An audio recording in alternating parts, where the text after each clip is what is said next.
시작. 여호와께서 말라기를 통하여 이스라엘에게 말씀하신 경고라. 아멘. 지금까지 수요 기도회에서 기도에 대해서 한 1년 이상 이 설교를 했습니다. 제 기억으로 한 2년 정도 된 것 같은데 실제로 설교를 세보니까 한 1년 조금 넘겠더라고요. 네. 사실 설교는 여러분 잘 모르시겠지만 여러분에게 하나님의 말씀을 전하는 시간이기도 하지만 설교자 본인에게 대한 선포가 더 커요. 그러니까 제가 그래서 아마 기도에 대한 이해가 필요했기 때문에 기도에 대한 설교를 그렇게 오래 하도록 하셨다라는 생각이 들기도 하고, 이제 남은 일은 아마 제가 제대로 좀 기도하는 일이 아닐까 그런 생각이 들고, 우리 모두가 기도의 자리를 계속해서 채워나가는, 기도의 분량을 채워나가는 그런 것이 필요하지 않을까 생각이 듭니다. 우리 다 기도해야 된다는 것을 알잖아요.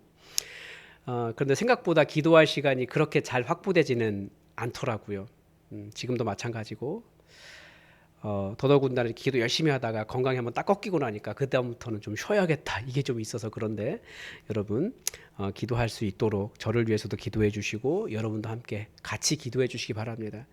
기도하다 보면 무슨 일이 있냐면 여기서 이게 무슨 소리가 들리는 것 같아요. 그러면 이제 제가 그때부터 성령님도 함께 하시고 천군천사도 함께 하나 보다, 그걸 생각하는 순간 기도가 더 힘이 일어나요. 막 기도가 돼요. 근데 함께 기도하는 사람이 있으면 여러분 기도하는 데 더 도움이 됩니다. 같이 기도할 수 있어요. 우리 매주 수요 예배 전에 5시에 항상 음악 켜놓고, 그 이전부터 음악 켜놓고 함께 기도하고 있는데, 그 자리에 함께 나와서 우리 정말 기도의 소리로 웅얼웅얼웅얼하고 그렇게 우리 기도로 불타는 뜨거워지는 교회가 되었으면 좋겠습니다. 이제 오늘부터는 말라기 말씀을 강해하려고 합니다. 아마 여러분들 기억하는 말라기 말씀이 있으시죠? 가장 대표적으로 11조에 대한 말씀이 기억나실 거예요. 온전한 11조를 하나님께 드려서 너희 창고에 쌓을 곳이 없도록 하나님께서 너희에게 양식을 주시는지 시험하여 보라라고 하는 말라기 말씀, 우리 기억할 거고, 또 하나는 아마 치료하는 광선, 그죠? 내 이름을 경외하는 너희에게 의로운 의로운 해가 떠올라서 치료하는 광선을 비추리니 너희가 나가서 외양간에서 나온 송아지 같이 뛰리라. 우리가 이 은혜로운 말씀, 그 중에서도 이 땅의 창고에 쌓을 수 없을 정도로 돈을 많이 벌 수 있다라는 말씀과, 그리고 평생 건강하게 살 수 있는 방법에만 집중해서 우리가 좀 성경을 읽는 경향이 있는 거죠. 근데 말라기가 그것만 이야기하고 있는 것은 아니거든요. 말라기는 기본적으로 본문 자체에 대한 논쟁이 별로 없는 성경입니다. 이런 말하면 이제 좀 이해가 안 되실 수 있지만, 저도 이제 구약 성서학을 공부하면서 알게 되었는데, 이 성경이라고 하는, 성경은 각 책으로 되어 있잖아요. 근데 이 책들은 그 문서 자체의 역사가 있어요.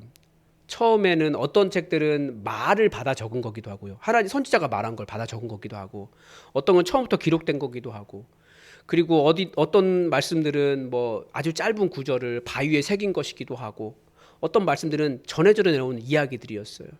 그런데 어느 날 하나님 말씀을 다 모아야겠다, 흩어져 있는 말씀들을. 그래서 이렇게 책으로 만들어지다 보니까 이 성경은 약간은 좀 그 본문 자체가 명확하지 않은 것도 있고, 어떤 것들은 좀 혼란스럽기도 하고 정확하게 뭔지도 모르고, 또 시간이 지나면서 좀 추가가 되기도 하고 그렇습니다. 왜냐하면 다양한 공동체를 거치면서 다양한 신학적인 상황들을 만나고 각종 번역 과정을 거치면 초기 문서에 원래 있었던 내용이 변하거나 추가되기도 합니다. 그래서 본문을 깊이 연구하다 보면, 원문을 연구하다 보면 그런 흔적들이 보여요, 실제로. 그래서 오히려 그런 문서의 역사를 거부하면, 그러면 그 문서는 소설이 돼버려요. 처음부터 한 사람이 일필이지로 딱 썼다라고 이야기하는 순간 그건 소설이 됩니다. 왜냐하면 역사적인 상황을 반영하지 않은 문서가 되기 때문에 그렇습니다. 그래서 추가되는 내용이 있는데, 말라기는 사실 그런 논쟁이 거의 없어요.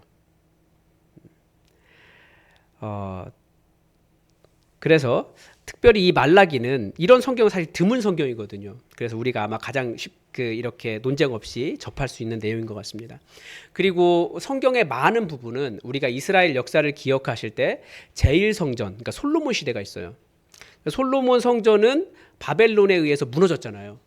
그리고 바벨론에 끌려갔던 사람들이 다시 돌아와서 성전을 세웠습니다. 그 시대부터를 제2성전 시기라고 이야기합니다. 그러니까 대부분의 성경은 제2성전 시기에 이렇게 좀 완성이 됐다라고 할까, 이렇게 책으로 딱 묶여서 나온 거예요. 그리고 수많은 성경이라고 돌아다니는 문서들이 많이 있었는데 그 중에서 다른 것 말고 이것만 진짜 하나님 말씀이다라고 만들어진 것들이 지금 우리가 가지고 있는 성경이에요. 그래서 이 제2성전 시대에 아마 설교 중에 하나가 아니었을까 그렇게 추측하기도 합니다. 내용을 쭉 이제 앞으로 보시면 그 추측이 이해가 되실 거예요. 그래서 우리가 단지 나의 재물과 내가 11조 이렇게 드리면 하나님께서 나에게 이렇게 엄청나게 11조로 돌려주실 거야 라고 하는 하나님과의 거래, 그런 의미로 열심히 줄긋고 외우는 것이 아니라, 혹은 나의 건강에만 도움이 되는 두 구절에 집중할 것이 아니라 앞으로 몇 주간 이 짧은 말라기서를 통해서 선지자를 통해 하나님께서 말씀하신 하나님의 그 뜻을, 우리가 그 기쁜 뜻을 전체로 다 이해하는 시간이 되었으면 좋겠습니다. 그래서 오늘은 1장 1절의 말씀만 읽어보려고 합니다. 다양한 번역이 나오는데 각 번역이 대동소이하지만 또 완전히 일치하지는 않습니다. 왜냐하면 번역은 기본적으로 번역자의 사상과 단어에 대한 이해가 담겨 있습니다. 또 자기가 이해하지 못하면 자기가 이해한 대로 번역하기도 해요. 그래서 제가 우리나라에서 가장 많이 사용되는 세 가지 성경, 우리말 성경의 번역을 읽어드리면, 여러분이 가지고 있는 개역 개정 성경이에요. 여러분이 가지고 있는 것. 어떤 사람은 개혁이라고 생각하는데 그런 개혁이 아니고 개역, 다시 번역했다라는 겁니다. 원래 국한문 혼용했다가 그 한문을 한글로 바꿨다가, 그게 이제 개역 성경입니다.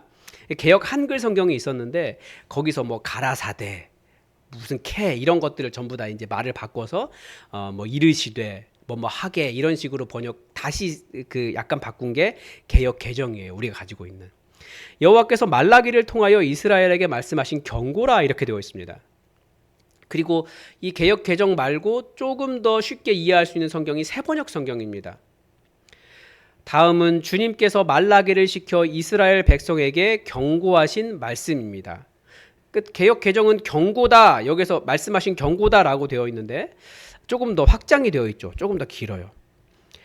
그리고 새번역 성경은 아마 새번역 성경과 개역 개정 성경을 둘을 나란히 놓고 보신 분들이 계실 거예요. 내용이 조금 다르기도 해요. 왜 다르냐면 새번역 성경은 70인역이라고 하는 성경을 조금 더 많이 참고를 했습니다. 뭐 잠언, 전도서 이런 것들이 훨씬 더 길어요. 좀 다른 이유가 있어요. 그 다음에 요즘 새로 번역되어 나온 성경이 있습니다. 새한글 성경이라고요. 13년 동안 성서공회에서 열심히, 원래 10년 계획했는데 13년 걸렸어요.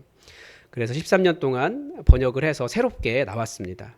새한글 성경은 어떻게 시작하고 있냐면, 무거운 말씀, 점 딱 찍고 무거운 말씀, 이스라엘을 향한 여호와의 말씀, 점 찍고 말라기를 통해 주신 것이다. 이 번역만 달라져도 이해가 확 달라집니다. 특히 복음서는 새한글 성경으로 읽어보면 지금까지 우리가 이해했던 것과는 정말 다른 또 다른 의미를 발견할 수 있습니다. 성경을 새로 바꿔야 되는 부담이 있지만 여러분 혹시 여유가 되시면 새한글 성경 구입해서 읽어보셔도 괜찮고, 성서공회 홈페이지 가면 다 읽어볼 수 있어요.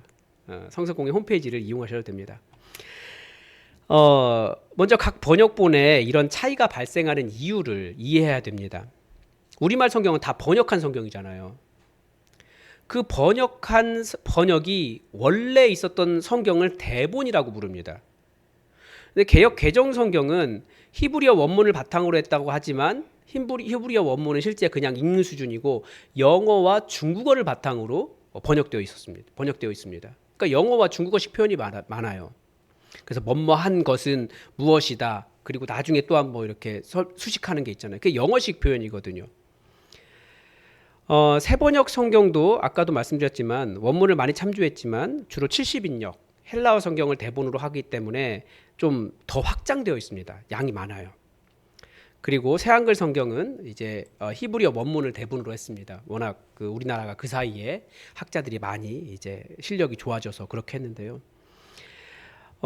그래서 많이 활용하지 않지만 저는 새한글 성경 중심으로 말라기를 앞으로 좀 강의하도록 하겠습니다. 먼저 이 새한글 성경은 말라기를 무거운 말씀이라고 하는 단어로 시작합니다. 무거운 말씀. 이 단어가 히브리어로 마사라고 하는 단어거든요. 근데 이 단어를 개역 개정 성경에서는 경고라고 번역을 했습니다. 근데 이 단어가 보통은 신탁이라고 번역합니다. 영어로 번역하면. 원래 신탁이 뭡니까? 인간이 하나님께 질문을 던졌을 때, 그러니까 신에게 질문을 던졌을 때 신으로부터 들은 대답이 신탁입니다. 그런데 새한글 성경이 이 단어를 말씀이라는 의미와 무겁다라는 의미를 동시에 담아서 번역한 데는 이유가 있습니다. 우선 이 단어의 어원이 되는 단어가 들어올리다라고 하는 단어예요. 들어올린 거예요. 들어올린 건 뭐가 됩니까? 짐이 되죠. 짐이 되는 것은 무거워요. 그러니까 하나님의 말씀이 어떤 뜻이 있습니까? 기본적으로 무겁다, 짐이라고 하는 의미가 들어있는 거예요. 또 여기에 여호와의 말씀이라는 단어와 나란히 놓여 있습니다. 그러니까 이 무거운 말씀과 여호와의 말씀은 동격입니다. 그러니까 하나님의 말씀의 특징이 뭐예요? 무거운 거예요. 엄숙하고 중요하고 가볍게 여기면 안 되고 마음에 새기고 우리가 짊어지고 다니면서 정말 그냥 흘려보내지 않는 엄중한 것이 하나님의 말씀이라는 거예요. 우리가 어떤 조직의 장의 말을 들어도 그 말에 비중을 두고 절대 무시하지 않고 무겁게 듣습니다. 간직하려고 하고 지키려고 해요. 인간의 조직의 장의 말도 그러한데 하물며 하나님의 말씀이 얼마나 무겁고 중요합니까? 우리는 그래서 하나님의 말씀을 굉장히 무겁게 들을 줄 알아야 하는 거죠.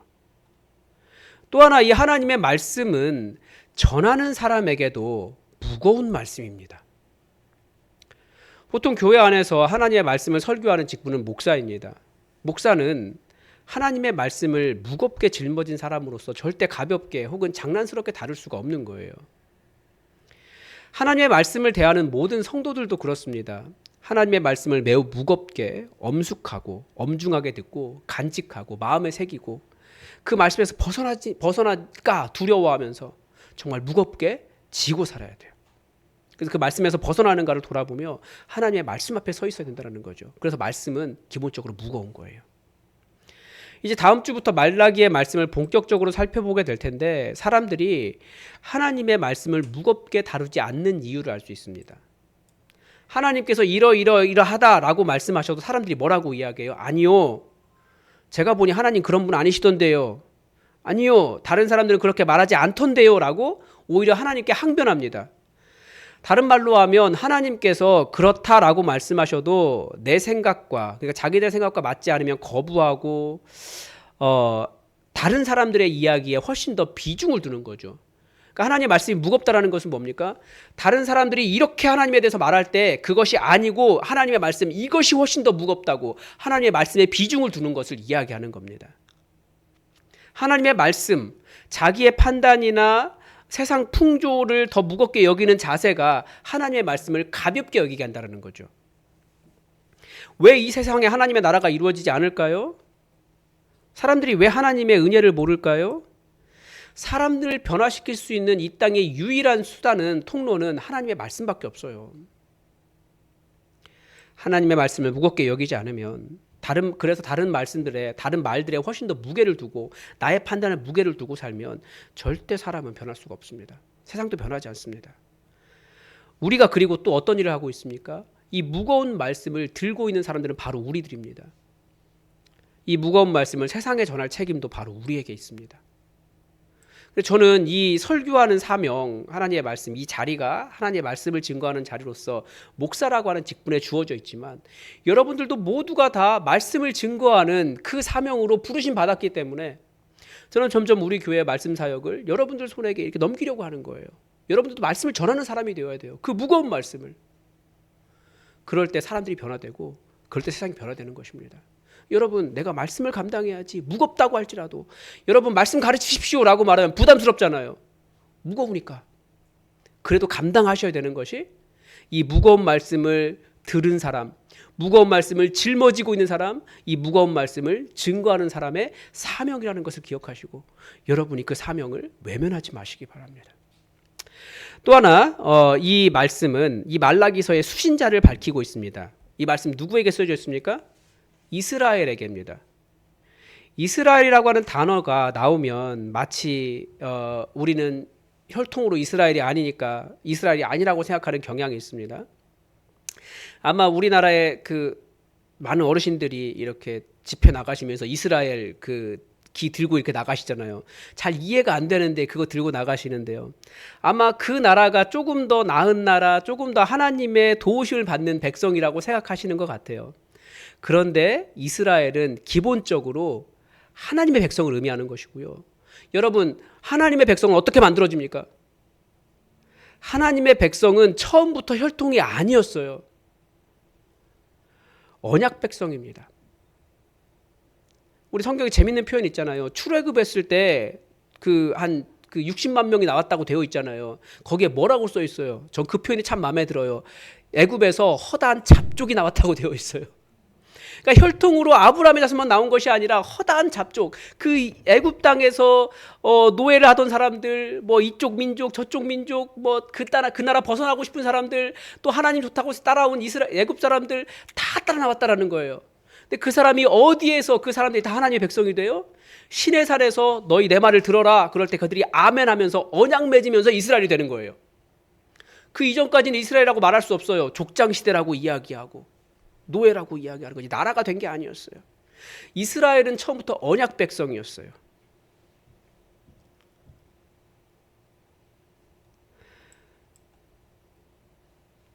우리는 어떻게 하나님의 백성이 되었습니까? 우리는 어떻게 이스라엘이 되었습니까? 예수 그리스도를 믿음으로써 하나님의 자녀된 사람들이 바로 진짜 이스라엘인 겁니다. 스스로를 아브라함의 순수 혈통이라고 아무리 주장해도 진짜 하나님의 백성 이스라엘은 이제 예수님을 믿음으로 하나님의 자녀된 바로 우리들이라는 것을 기억해야 됩니다. 그래서 성경은 기본적으로 이건 다 우리를 위해 기록되어 있어요. 우리에게 주신 경고이기도 하고 우리에게 짊어지고 가라고 주신 말씀이라는 거죠. 그래서 이 말씀의 수신자는 바로 우리입니다. 또 하나 이 말씀을 말라기를 통해 주신 말씀이다라고 되어 있어요. 이 부분을 우리가 아주 더 주의 깊게 들어야 됩니다. 말라기는 이 말씀을 듣고 선포한 선지자의 이름입니다. 근데 이름의 뜻이 조금 특이해요.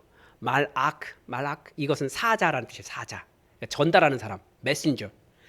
그 이 붙은 것은 나의라는 뜻이에요. 근데 누가 아들의 이름을 나의 사자 이렇게 그 이름을 짓는지 모르겠어요. 그럼 뭐 하나님의 사자, 뭐 그의 사자 이렇게 한다면 말이 되는데 그의 메신저. 그래서 이게 이해가 안 되니까 헬라어 70인역은 번역할 때 나의 천사라고 번역을 해놨어요. 나의 말라기를 나의 천사. 그런데 한번 생각해 보면 여러분 이 천사를 통해 이 말씀이 전달이 되었다라고 주장하는 것은 우리 하나님께서 일하시는 방식을 매우 많이 무시한 거예요. 천사를 통해서 말씀하시면 신비하고 더 신령해 보이죠. 그런데 하나님은 기본적으로 사람의 입을 통해 사람의 손을 통해 일하십니다. 여기서 무엇을 통하다라고가 사람의 손이란 뜻이에요. 그의 손을 통해. 여러분 지금 설교하는 최철규 목사 대신에 천사가 와서 이 설교를 하면 훨씬 더 신령해 보이고 여러분이 더 잘 순종하시겠죠? 그런데 만약 천사 앞에서는 더 겸손하고 눈에 보이는 목사 앞에서는 덜 겸손하다면 그건 하나님 말씀을 듣는 것이 아니라 인간의 말 듣고 있다는 뜻이에요. 최소한 이 강단에서 선포되는 말씀은 하나님의 말씀으로 들어야 돼요. 말라기라고 하는 사람이 말씀을 전했을 때 많은 사람들이 거부했을 거예요. 그 사람 사람이잖아. 그런데 그 자세가 하나님의 말씀을 듣지 못하게 하는 사탄의 전략이라는 거예요. 하나님은 하나님의 말씀조차도 사람을 통해서 듣게 하셨다라는 거죠. 그래서 하나님의 말씀의 무거움을 알고 누구를 통해 선포된다 할지라도 하나님 말씀 앞에서 겸손할 것을 요청하고 계십니다. 당연히 목사도 겸손해야죠. 하나님의 말씀을 짊어지고 있으니까 내 이야기보다. 그래서 이 자리에 서서 나이가 어린 목회자가 설교를 해도 하나님의 말씀으로 겸손하게 들을 줄 알아야 되고 때로는 우리 장로님들이 여기서 설교해도 이 자리는 하나님의 말씀이 선포되는 자리이기 때문에 겸손하게 하나님의 은혜를 구하며 듣는 자세가 되어야 돼요. 왜냐하면 하나님의 말씀은 사람의 입을 통해서 증거되기 때문에. 또다시 다른 말로 하면 그래서 우리가 교회를 직분적이라고 이야기하는 것입니다. 그 직분의 기능을 존중하고 겸손하게 서로의 직분을 존중하면서 충실하게 순종하는 곳이기 때문에 그렇습니다. 또한 하나님의 말씀이 사람을 통해 선포된다는 사실은 우리의 사명도 가르쳐줘요. 우리의 입을 통해 말씀이 선포되지 않으면 세상은 믿음을 알거나 예수님을 영접할 수가 없습니다. 왜 많은 사람들이 이 시대에 부흥이 없다라는 아주 절망적인 말을 많이 해요. 근데 그 말이 사실입니까? 아니에요. 여전히 하나님은 일하고 계시고 이 땅에 부흥은 가능합니다. 어떨 때 가능할까요? 말씀을 가진 저와 여러분들이 하나님의 말씀에 통로된 저와 여러분들이 하나님의 말씀을 선포할 때, 증거할 때, 말씀의 통로가 될 때 여전히 이 땅에는 부흥이 일어날 수 있습니다. 근데 그걸 놓치고 있는 거예요. 교회가 하나님의 말씀을 증거하지 않기 때문에, 다시 말하면 교회 안에는 성도들이 하나님의 말씀을 증거하지 않기 때문에 말씀이 전해지지 않는 거예요. 말씀이 전해지지 않으니까, 들리지 않으니까 절대 예수님을 믿을 수 있는 믿음이 드러나지 않는 거죠. 우리를 통해 하나님께서 말씀을 증거하실 때 언제든지 부흥이 됩니다. 그런데 또 하나 말씀에 증거되는 일에는 신비가 있습니다. 우리는 복음 전할 때, 말씀 전할 때 저 사람들이 알아들을 수 있을까? 저 사람이 설득이 될까? 이런 생각하지만 그게 두려움이에요. 그건 착각하는 거예요. 내가 내 말 하려고 생각하기 때문에 착각하는 거예요. 내 말 거부될까 봐 두려운 거죠. 우리는 내 말하는 사람들이 아니라 하나님의 말씀 말하는 사람들입니다. 그러니까 상대방에게 들리고 깨닫게 하는 변화의 능력은 나에게 있는 것이 아니라 성령님께 있고, 우리가 할 일은 하나님의 손이 되어서 증거할 뿐입니다. 내가 할 일은 바르게 전달하는 것입니다. 나머지 그 말씀을 듣고 깨닫고 변화되는 일은 그 사람의 일이기도 하고 성령님의 일이기도 해요. 두려움 없이 여러분 하나님의 말씀을 들고 있다면 그 말씀을 증거하십시오. 증거하지 않으면 예수님의 복음은 절대 세상에 드러나지 않습니다. 바로 그 사명을 저와 여러분이 받았다라는 거예요. 여러분, 비록 한 절의 말씀이지만 우리가 이 말씀에서 우리의 사명도 발견할 수 있고 말씀이 무엇인가도 알 수 있어요. 여러분, 이것을 기억하면서 우리 말라기, 이 짧은 성경이기도 하고 구약의 마지막 역에서 이렇게 쉽게 넘어가기도 하지만 그게 아니라 정말 무겁게 듣고 우리를 부르신, 우리를 사용하시는, 하나님의 손으로 우리를 사용하시는 그 뜻을 우리가 이해했으면 좋겠습니다. 우리 시간이 약간 갔지만 그래도 함께 기도합시다. 먼저 하나님의 말씀 우리가 어떤 무게로 받고 있는지를 돌아보면서 하나님의 말씀의 그 무거움, 엄숙함, 중요함을 제대로 알고 하나님의 말씀을 마음에 깊이 간직하고 들고 새기며 살게 해달라고 기도합시다. 그리고 이 말씀이 단순한 글이 아니라 바로 언약으로 하나님의 자녀된 영적인 우리 이스라엘에게, 영적 이스라엘인 우리에게 주어진 말씀을 알고 하나님의 말씀에 아멘으로 응답할 수 있게 해달라고 기도합시다.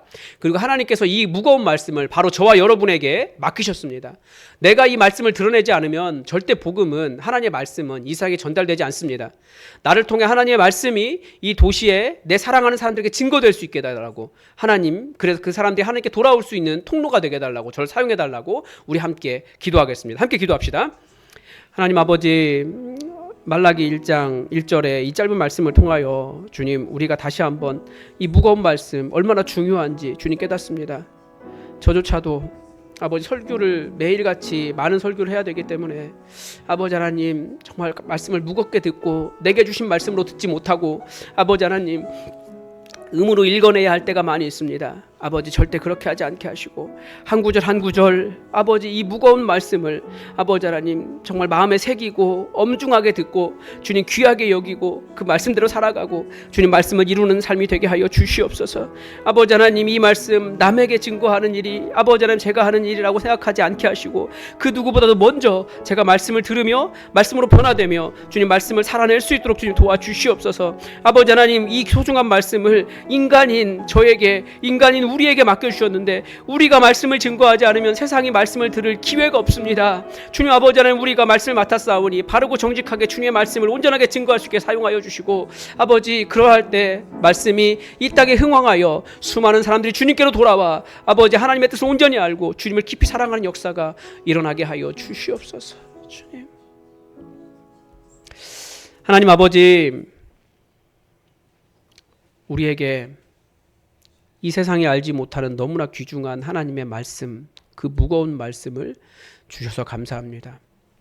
말씀을 들을 때 때로는 가슴이 아프고 짊어지기 싫고 너무나 무겁고 내 것 아니라고 외면하고 싶을 때도 있지만 아버지, 이 말씀 다른 사람에게 준 것이 아니라 꼭 우리가 들었으면 하는 말씀을 우리에게 주신 것이오니 우리가 말씀을 들을 때마다 아멘하게 하시고 또 주님께서 우리 가슴을 칠 때에는 회개하게 하시고 또 우리를 인도하실 때는 순종하게 하시고 돌아가라고 말씀하시면 돌아가게 하시고 말씀 따라 살아가는 인생 되게 하여 주시옵소서.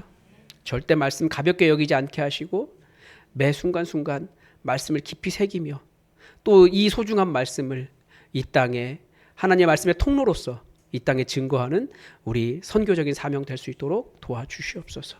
우리가 말씀 증거할 때 이 도시에 이 수많은 사람들이 하나님께로 돌아올 줄 믿습니다. 우리를 이 말씀의 역사를 위해 사용하여 주시옵소서. 우리를 불러주셔서 주님의 은혜 주심을 인하여 감사드리며 예수 그리스도의 이름으로 기도드립니다. 아멘. 여호와는 내게 복을 주시고 너를 지키시기를 원하며 여호와는 그의 얼굴을 내게 비추사 은혜 베푸시기를 원하며 여호와는 그 얼굴을 내게로 향하여 드사 평강 주시기를 원하노라. 아멘.